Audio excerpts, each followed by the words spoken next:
Loyalty versus pragmatism. That is the ultimate debate that Max Verstappen is going to have as he makes his career call in 2026. So, heading into the 2026 F1 season, Max Verstappen already knew that the year was going to be pivotal. In Red Bull, he was part of a team that was building a power unit for the very first time. So, when as a team you're taking such a massive undertaking, it's an accepted fact that at least a year or so, there are going to be growing pains. Even for Max, this is something that he would have known as well. At the same time, he had already had conversations and probably flirted with Mercedes in the last couple of years as well.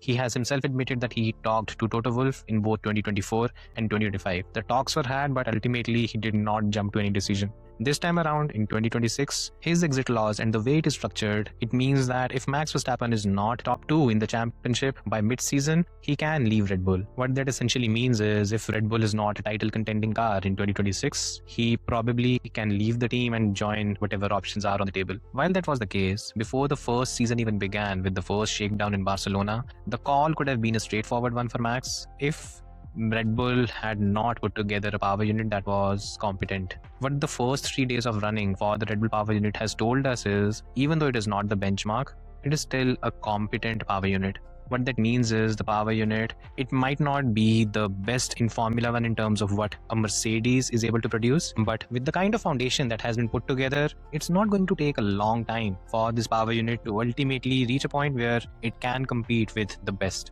And that is a major development because this essentially puts Max Verstappen in a bracket where either he has to make a call that he would be loyal with Red Bull, or on the other hand, he takes a pragmatic call and makes the move to Mercedes. So let's try to break it down because the choice for Max Verstappen it's neither simple or straightforward. He'll have to do a lot of thinking and ultimately take a call on how he wants the next phase of his career to be. So let's take a look. So to do that, let's try to break down what both Red Bull and Mercedes are offering and how Max Verstappen could potentially make the call when it comes to his career. So first of all, when we talk about Red Bull, the one thing that Red Bull offers, which is probably the most important for Max Verstappen, is the fact that it has a familiar environment for Max. Now, Max Verstappen made his debut with Toro Rosso, which was Red Bull's sister team, in 2015. Since then, he has been part of the Red Bull family since the very beginning for more than a decade now. And during this time, he is well entrenched in what the Red Bull product offers. He knows what he can trust. He knows what are the areas where things are probably not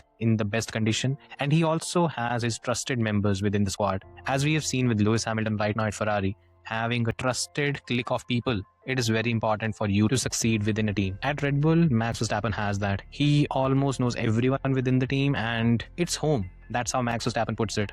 Red Bull is essentially home for Max Verstappen, and leaving home and going to something else, it is a different challenge, but Max Verstappen is someone who has admitted that changing teams and leaving his comfort zone is something that does not appeal him as much. Then comes the second thing that Red Bull offers, which is the fact that Red Bull is essentially Team Verstappen. Now what that means is Red Bull as a team, it has worked on a philosophy where at Red Bull, every penny that is spent, it is spent to make Max Verstappen a world champion. Now what that means is, it means that all the effort is put behind the top driver to facilitate him and give him the best possible chance to win the championship. This was something that has been evident in the last few years. Since 2019, when Daniel Ricciardo left the squad, the team has slowly become a squad which is entirely focused on Max Verstappen being the champion. Now, in fairness, Max Verstappen has repaid that trust and won the team 4 world championships. So in that sense, both the sides are doing what is expected of them. At the same time, however, it is safe to say that there is no other team on the F1 grid who would be willing to facilitate Max Verstappen in the manner that Red Bull does. There is no other team that runs on the philosophy of having just one driver and an entire squad focused on his success. That's just not how Formula 1 works these days. And while it has its flaws, for a lead driver, it has its benefits as well because everything is catered towards Max. So it helps maximize whatever the driver can achieve in the particular set of conditions. For Max, this is the ideal scenario because everything is catered towards him. And in fairness, there is no other team on the F1 grid that is going to facilitate him to such an extent. Now, finally, the third thing is what has actually caused such a major dilemma for Max. And it is the fact that at least in the medium to long run, the Red Bull squad is going to come back to the top. Now, one of the worries when the Red Bull Power Unit program was first brought together was that it might take years for the team to be successful. Now, it's safe to say that it might take years for the squad to be successful. There's no doubt about that. At the same time, however, the start that the Red Bull powertrain has made, it should imbibe a lot of confidence in a lot of people in the project. So what that means is there's at least a level of respectability. We are not going to see a repeat of McLaren Honda in 2015, where nothing worked. The car could not last a single race. That's not the stage at which the current power unit program is. It's at a very competitive stage. So from here, could we make the claim that Red Bull might not even win the championship in 2026? We can. It's highly unlikely that Red Bull would have a car that is capable of fighting for the title. At the same time, however, in the medium to long run, this team with these foundations, they are capable of building a strong enough power unit. The one that's capable of fighting the likes of Mercedes, Ferrari, and Honda. At the same time, the aerodynamic team is still one of the best in Formula 1, so there's nothing to worry about on that side either. So overall, the package, the Red Bull package, even though it might not succeed in the short run, in the long run, things are still going to be fine. They're still going to slowly chart their way back to the top. For Max, the question is, would he be willing to stay on the ride until the struggles turn into success? Or he's just not willing to do that? That's what it comes down to. On the other side of the coin, we have Mercedes. And when we talk about Mercedes, the first thing that stands out is the relationship that Toto Wolff has already developed with Max Verstappen. Now it's safe to say that one of the anchors for Max Verstappen at Red Bull was Helmut Marko. Now he's gone. At the same time, Toto Wolff, since whatever happened in early 2024, he has slowly cultivated a relationship with Max. So that is something that could be appealing for Max as well, because even though with Laurent Mekies he has started things well, the relationship has not really been developed for a long enough time to reach a point where there is enough confidence between the two. It's going to take some time to reach that particular level. On the other hand, you have Toto Wolff, who has basically been Team Verstappen in his own way. The way he has negotiated the contracts for both George Russell and Kimi Antonelli in 2025, the only reason he stretched everything so much later into the season was just one thing. He wanted to keep the door open for Max Verstappen. And the way the current contracts are structured for Kimi and George, it won't come as a surprise if either of those two drivers can be moved aside, if Max Verstappen just gives his approval to join Mercedes in 2027. So yes, for Max Verstappen, one thing that would stand out is Toto Wolff has essentially rolled out the red carpet for him, where he has been as welcoming as possible. Secondly, and I think this is something that might be a bit of a hindrance for Max, and it is the fact that Mercedes does not have the same culture as Red Bull does. Contrary to the way Red Bull operates, where everything and anything is catered towards Max Verstappen and making him a world champion, Mercedes does not have that kind of a philosophy. Even when Lewis Hamilton and Valtteri Bottas were paired together, Valtteri Bottas was at least given a fair shake. Could we say that the team was leaning more towards Lewis Hamilton? For sure, there's no doubt about that. At the same time, was it to the extent that we've seen with Max Verstappen, Sergio Perez at Red Bull? I think the answer is no. And that does bring questions. Would Max Verstappen want to go to an environment where things are very unfamiliar, where he's not treated as the singular focus of the entire team?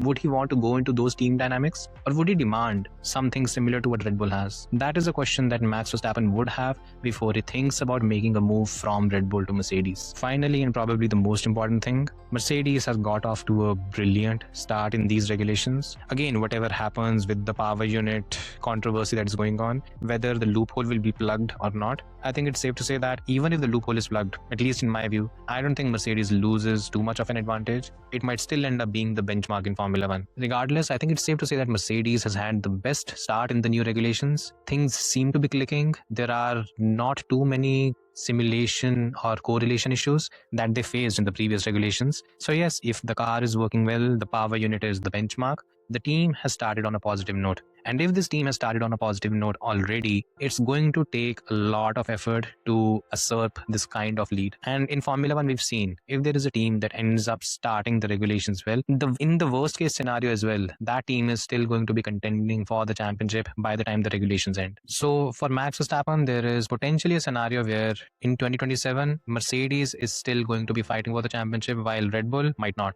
So if that is the case, a favorable environment could be that he moves to Mercedes, because at least with that, he would be fighting at the front for wins, even if there are a few hindrances along the way. To conclude the whole thing, I think there are conflicting positions that Max Verstappen will have to overcome. On one side, Max Verstappen is a driver who has been very steadfast in claiming that for a team to perform optimally, that team needs to focus on a singular driver.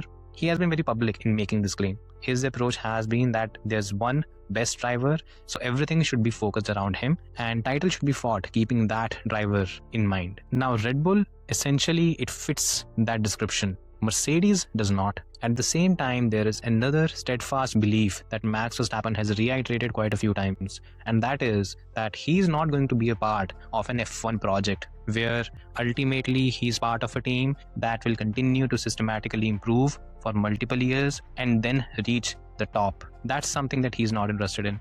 For him, it is all about being in the fastest car almost all the time. And if he can achieve that, that is how he wants to go racing in Formula 1. So if you look at that, Mercedes fits the bill. At the end of the day, the answer to this question, we don't really know, but it is a dilemma that Max Verstappen is going to face. Either he stays loyal to Red Bull, focuses on the project because ultimately it's going to come good, or he takes a pragmatic approach where next year Mercedes is going to be fighting for the championship, and that's the place to be. Now, what he does in this scenario, it's entirely up to him. There's no right or wrong call in this at this stage, but it will show how he wants to approach his career. So yeah, that's my take. What do you guys think? Let me know in the comments.